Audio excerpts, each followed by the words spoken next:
So, a very good afternoon to everyone. आज मैं आपको अपनी कुंडलिनी की कहानी सुनाऊंगा कि कैसे मेरे में कुंडलिनी जागरण हुआ, क्या लाइट और डार्क एनर्जीज हैं मेरे पास या क्या मेरे पास सुपरनेचुरल पावर्स हैं। इनके बारे में और मैं विस्तार से आपको आज तक की कहानी सुनाऊंगा। ठीक है, इसमें आप इंटरेस्टेड होंगे भी और मैं जो कहता हूँ वो सही ही कहता हूँ। मैं कोई मजाक नहीं करता क्योंकि मेरे पास मजाक करने के लिए बहुत सारी चीज़ें और हैं। तो शुरू करते हैं। जैसे कि मैं एक सामान्य घर में पैदा हुआ, सामान्य तरीके से जैसे घर में पूजा पाठ होता था वैसे ही होता था। मुझे कुंडलिनी हठ योगा या हमारे घर में कोई नहीं करता था या किसी प्रकार के विशेष योगा या सामान्य प्राणायाम के बारे में भी कोई ज़्यादा जानकारी नहीं थी। कभी कभी सुना होगा कि योग के बारे में, कभी कुछ सुन लिया होगा, बस बस श्रीमद् भागवत गीता के श्लोक में सुना करता था अपने पिताजी के मुंह से। वो सुनता हूँ अभी भी, वो बोलते रहते हैं, खास करके अध्याय 5 गीता का, बचपन से, और अध्याय 12 कर्म योग भक्ति योग उनका प्रिय है, तो वो मैं सुनता रहता था।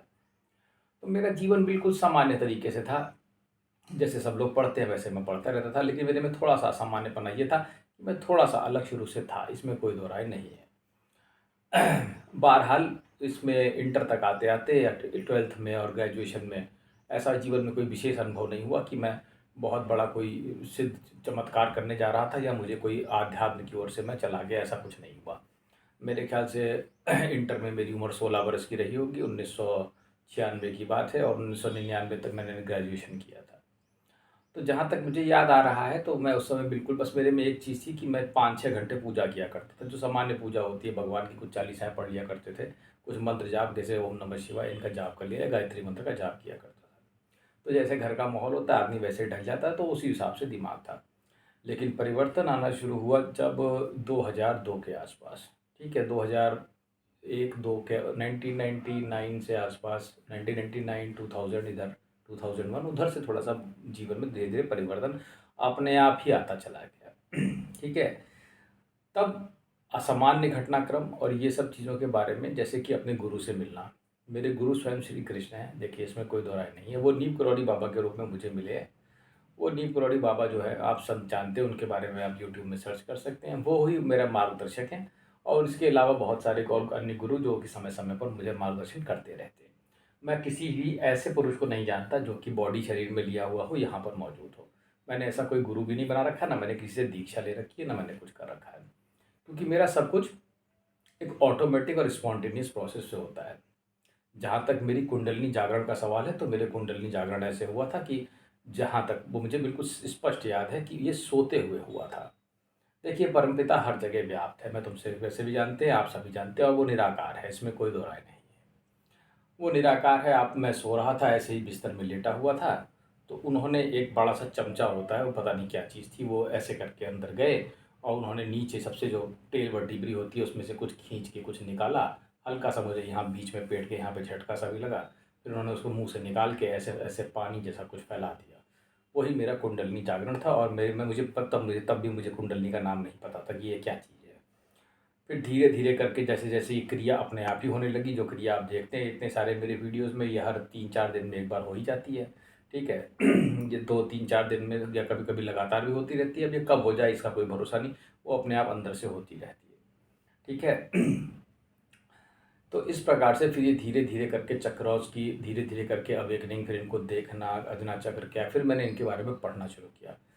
आपको जान के आश्चर्य होगा, जो हठ योग में 3 बंध बताए गए हैं, मूल बंध और यहाँ पर बंध और यहाँ पर जितने भी बंध बताए गए हैं, जिनके पास एक बंध होता है, 3 बंध होते हैं जिन पर यहाँ पर नीचे, तो ये तीनों बंध मेरे में अपने आप ही बने हुए हैं। मैंने इनको बनाने के लिए कोई मेहनत नहीं की, ये पहले से। अब मैं इनको आभास कर सकता हूँ आराम से, कुछ समय पहले, कुछ साल पहले ही मुझे इसका आभास हो गया था।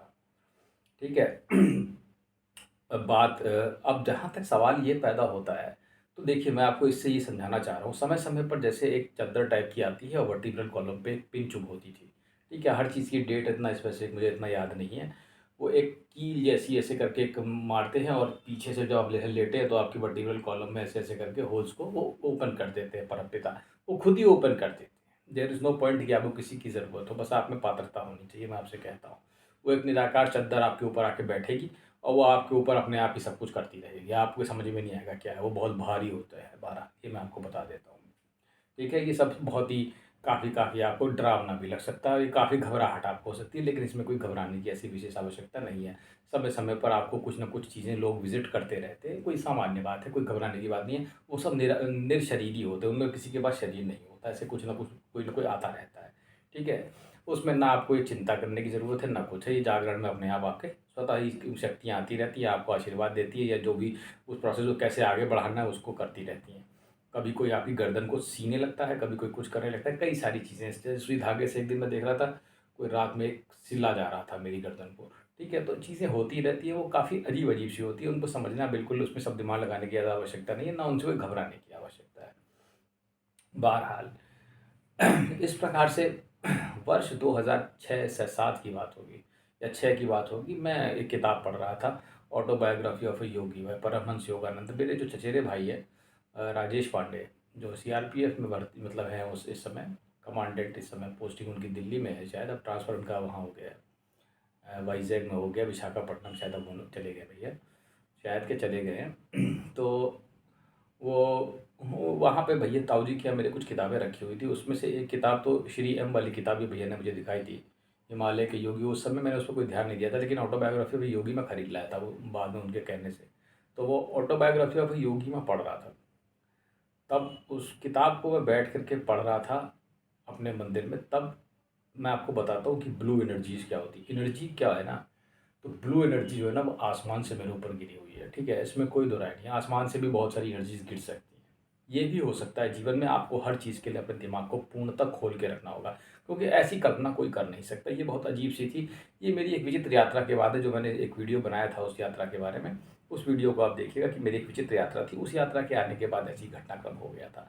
लेकिन ऐसा मुझे कुछ याद ज़्यादा भान नहीं था इस बारे में, मैं ये एनर्जी गिरने के बारे में मुझे ये सब बिल्कुल नॉर्मल लगता था, मैं भूल गया कि ऐसा भी कुछ हुआ था। कुछ समय बाद जब मैं थोड़ा ज़्यादा बीमार हुआ तो मैं देखा कि मेरे अंदर वो एनर्जी बैठी हुई है। तो मुझे याद आया, अच्छा एक ऐसा भी हुआ था। तो क्या है कि जो डार्क एनर्जी, जो ब्लू एनर्जीज़ है ना, ये एनर्जीज़ ऊपर से भी गिरती है और कुंडली मेरी नीचे से चलती है। समझना ध्यान से, बहुत ही ख़ास चीज़ है ये, ठीक है? अगस्त 2019 की बात है। तब मैंने ध्यान से देखा तो कुंडलिनी जो है ना वो ब्लैक एनर्जी है। समझ लेना, कुंडलिनी क्या है? ब्लैक है। वो जब उठती है एकदम से सब कुछ काला कर देती है। तो जब 2019 में मेरे को एक अजीब-सी घटना हो गई थी रास्ते में, उसके बाद मुझे कुछ अजीब सी, तो यहाँ से पूरा सब काला, it it it was completely black. मेरे सब चक्र, वक्र, अनाहत, आँखों के आगे सब काला-काला हो गया था। It was all black. वो एनर्जी जब ऊपर से एकदम से उछाल मारती है नीचे से, तो it became black. So that was kundalini. लेकिन तुम सिर्फ़ कुंडलिनी से काम नहीं चला पाओगे, मैं तुमसे कहता हूँ। यहाँ इस संसार को समझने के लिए खाली कुंडलिनी काफ़ी नहीं है। तुम्हें ऊपर से ब्लू एनर्जी चाहिए। तो मैं 2 एनर्जी से चलता हूँ, ठीक है? एक तो मेरे पास 3 एनर्जी हो गई। एक तो मैं पैदा हुआ तो 2 एनर्जी लेकर के, जीवात्मा, वो तो मैं हूँ ही हूँ। इसके अलावा एक ब्लू एनर्जी और ब्लैक एनर्जी भी मेरे अंदर है, और मेरे अंदर तमाम एनर्जीज़ है, ठीक है?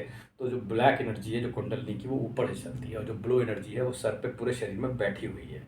तो there are 2 things which govern me, my mind, my thoughts, और जो भी मैं कुछ करता हूँ वो ऐसे गवर्न है, ठीक है? तो ये अगर तुम सोचते हो ये सुपर नेचुरल पावर्स है, तो ये तुम सुपर नेचुरल पावर्स मान सकते हो।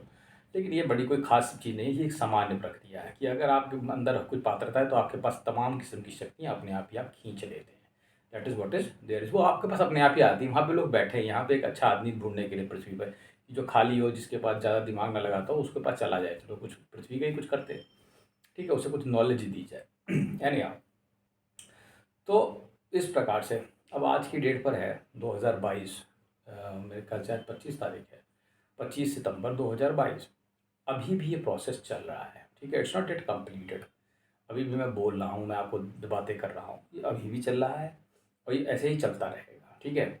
अभी थोड़े समय और चलेगा, ज़्यादा नहीं चलेगा अभी ये, बिकॉज़ अब ये बहुत ज़्यादा अपनी लिमिट को के पास पहुँच रहा है, तो ये धीरे-धीरे करके अपने उस पे पहुँच जाएगा। तो यहाँ पे जो चीज़ें गौर करने वाली हैं, ठीक है? अगर मेरे कुंडलिनी जागरण को देखोगे तो ये ऑटोनॉमस प्रोसेस है। मैंने किसी से दीक्षा शक्तिपात नहीं कराया। सब कुछ बिल्कुल बियॉन्ड थिंकिंग है, बियॉन्ड इमेजिनेशन है। कोई डार्क एनर्जीज़ के बारे में तुम नहीं जानते, तुम बस पढ़ते हो डार्क एनर्जी। जो डार्क एनर्जी तुम्हारे अंदर भी है, kundalini is the dark energy.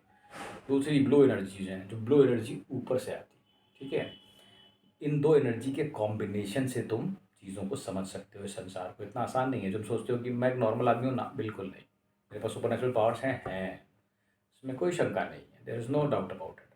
क्योंकि मैं एक नॉर्मल आदमी हूँ ही नहीं, मेरी कोई भी चीज़, मेरी पूरा थॉट, मेरा जो पूरा थॉट थिंकिंग प्रोसेस है, थॉट प्रोसेस है, वो एबनॉर्मल है। अब इसे तुम्हारे लिए है नॉर्मल, लेकिन वो इट इज़ वेरी नॉर्मल, ठीक है? So the point is it's like this only. तो इस तरीके से देखो, कुंडलिनी जागरण के लिए अब लोग कहेंगे इनके पास जाओ, ये वाला वीडियो देखो, ऐसा कर लो, वैसा कर लो। क्या 72,000 72 करोड़ ना 72 कितनी 72 72,000 करोड़ 72,000 शरीर में जो नाड़ियाँ हैं, ठीक है? देयर आर 72,000 या 72 करोड़ ऑफ नाड़ीज़, 72 करोड़ है। हाँ, तो इतनी सारी नाड़ियों का शोधन क्या तुम कर पाओगे खुद? हैं? 72,000 नाड़ियों का शोधन, या 72 करोड़ नाड़ियाँ होती हैं, सॉरी, हैं? तो इनका शोधन आप कर पाओगे क्या? It's not practical and it's impossible in one birth, you know. So you require a guru, there is no doubt about it. But it can happen without a bodily guru. That is also important. ये बिना शरीरधारी गुरु के भी संभव है, और आराम से संभव है, मैं आपसे कहता हूँ, ठीक है? तो इस तरीके से ये कुंडलिनी चल रही है। अब ये जागरण होती है धीरे धीरे करके आपके अंदर, तमाम चीज़ें, इंट्यूशंस आप पता लगा लेते हो, ये देख लेते हो, वो देख लेते हो। वो कोई ख़ास चीज़ें नहीं है, ये सब चीज़ें आराम से। लेकिन ये चीज़ आप ध्यान रखिए कि अगर आप अपने आप में पात्रता रखते हैं तो आपके पास चीज़ें स्वतः ही आ जाएगी। वो गुरु बॉडी फॉर्म में भी आ सकता है, वो शक्तिपात भी कर सकता है, वो किसी भी फॉर्म में आपको मिल सकता है, इट्स नॉट जस्ट, ठीक है? वह ही will guide you if you are capable enough. तो इस तरीके से ये मेरी कुंडलिनी जागरण की अजीबो-गरीब कहानी है, जिस पर आप यकीन करना चाहें करिए, नहीं करना चाहें तो मैं कभी किसी पर दबाव नहीं डालता अपने उस विचारों को। मुझे मालूम है आपकी समझ में शायद नहीं आएगा, लेकिन जब मैं खुद इस बारे का इंतज़ार कर रहा हूँ कि मैं कोई ऐसी चीज़ करूँ जो सामान्य मनुष्य ने ना की हो, ताकि मुझे भी पता चल जाए कि वास्तव में मैं एक मतलब एक अलग किस्म का आदमी हूँ। बहरहाल मैं समय का इंतज़ार कर रहा हूँ और देखते हैं आगे क्या होता है। धन्यवाद।